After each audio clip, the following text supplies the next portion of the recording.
Hello, once again my name is Roddy Randon, and today my topic is how to create a basic public speaking presentation.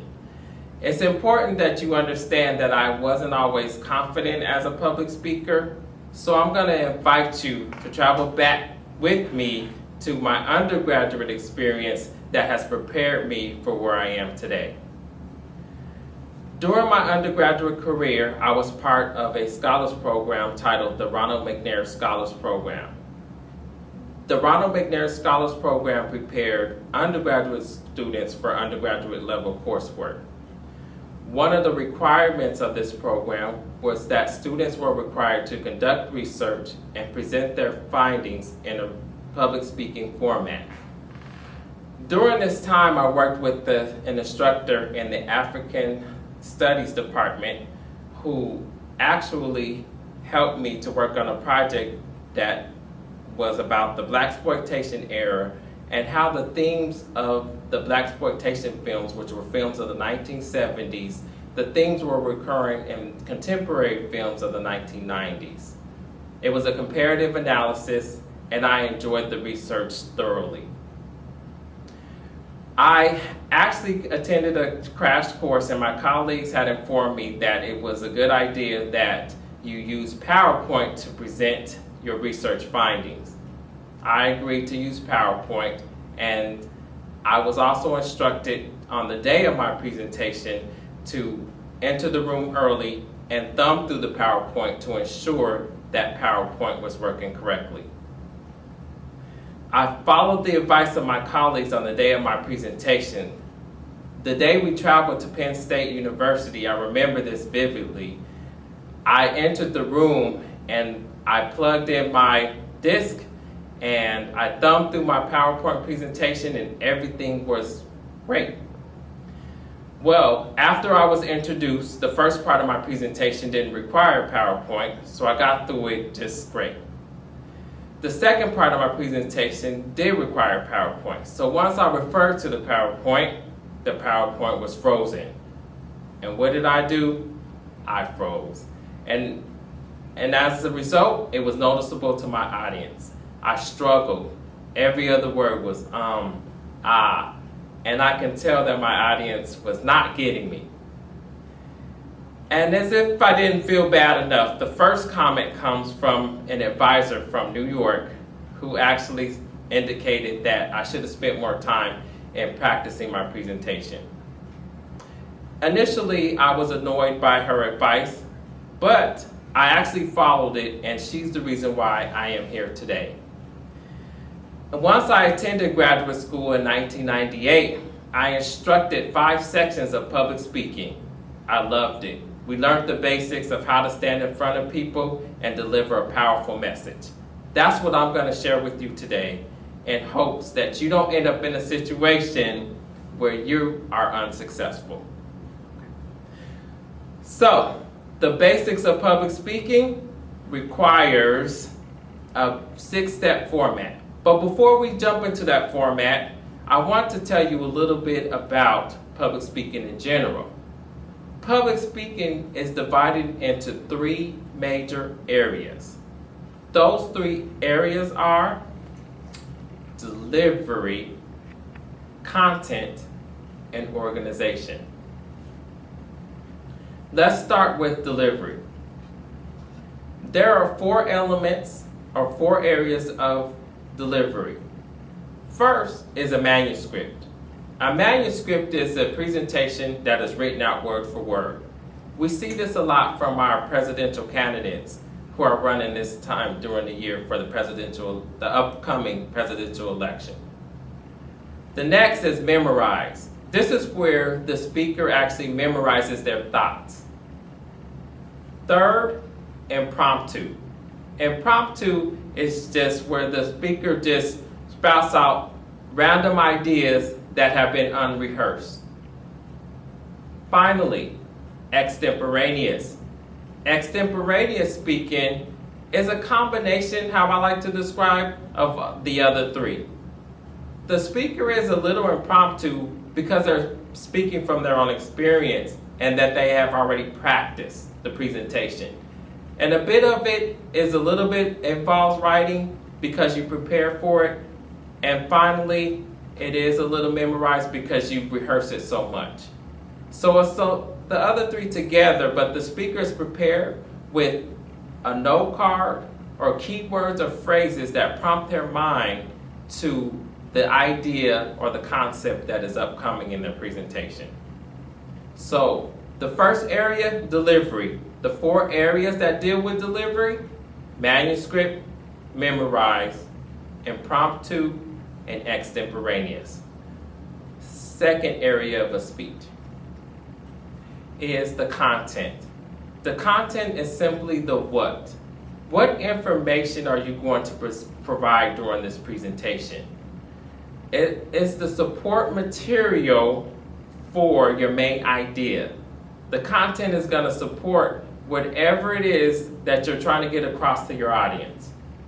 It also involves audience analysis, which requires that the speaker adapts the message to the audience. You don't want to talk the same way to children that you do to adults. So content, the second area, is the what, or simply the information, involves support material as well as audience analysis. The third area of a speech is the organization. Organization is divided into 3 divisions. Just like an essay, every essay has a beginning, a middle, and an end.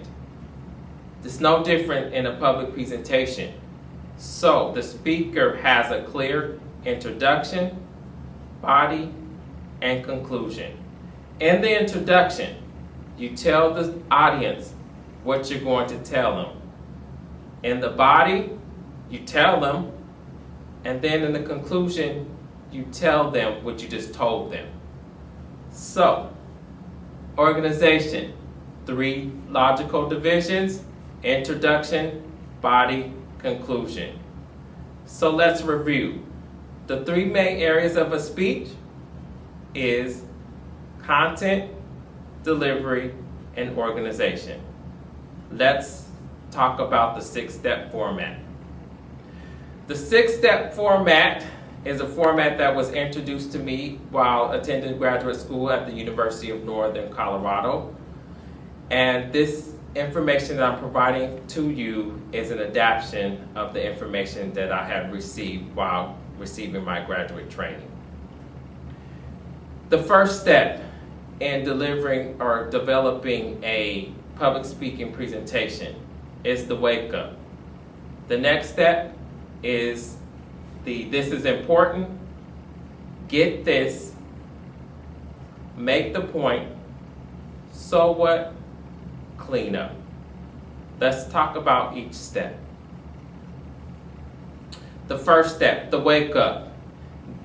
The wake up is the first part of your introduction. So we're in the organization of our speech. Wake up has the ability for the speaker to be creative. It's the first words out of the speaker's mouth, and it's intended to capture the attention of your audience. So once you have your audience, you want to make sure that you keep them there, but you want to be creative in doing that.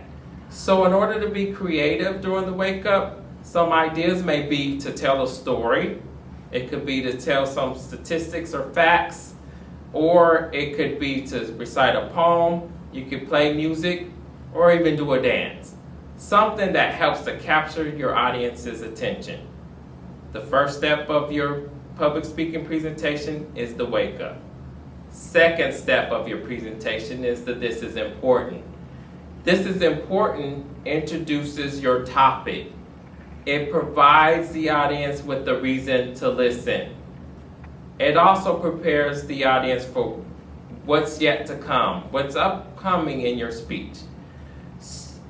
It is a step that says, hey, this is why it's important for you to listen, because it involves you. As adults, we want to be reminded while we're listening to other people. We don't want to just sit back and listen. We want to have a reason to. So So the This Is Important step does that for your audience. The third step of the format is the Get This. The Get This is the main idea or the thesis statement. It tells the audience exactly what it is that you're going to talk about. It's the main idea. Those 3 steps are part of your introduction. Wake up. This is important. Get this. The next step is the Make the Point. Make the point is the meat of your presentation. It's the body of it. It is the part that supports your main idea. And how you support your main idea can come through examples, narratives, graphs, charts, or even diagrams. But somehow it's going to support your main idea and it's going to help to create a clear message. This is the body of your speech. So make the point is the body of your speech. So, introduction once again, we have wake up, this is important, get this, and the body of your speech, you make the point. Let's transition to the conclusion. The conclusion has 2 main parts. The first step is the so what. So what tells the audience, why was this important? Why did I just tell you what I just told you? Okay? It captures the essence of your main idea. You remind your audience, it's the first step of your conclusion, and you remind your audience of your main idea. The final step in the conclusion is the cleanup. The cleanup is your memorable statement or phrase. It summarizes the speech in 2 or 3 sentences, and it's the last step of the speech format. So, to review the format once again, in the introduction, you have wake up. This is important. Get this. The body of your speech is make the point. Conclusion, so what, clean up. Let's provide you with an example.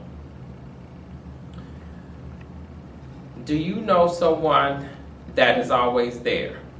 Wake up. This is important because everybody wants someone that they can depend on. Get this. My friend Hal is someone that I can always count and depend on. Make the point. When I was 6 years old and I fell off my bike, my friend Hal was there to rush me to receive first aid. In 8th grade, during the spelling bee, my friend Hal was there cheering me on as I won the competition. In college, when my car received a flat on my way from Flagstaff to Phoenix, who was there to rescue me? My good friend Hal. So if you want someone that you can always count on and depend on, get to know my good friend Hal. Clean up. Like a good neighbor, he's always there. Ladies and gentlemen, you have just learned the 6 steps of how to create a basic public presentation. I want to thank you for your time and attention. My name is Roddy Randon, instructor, speech communication at Phoenix College.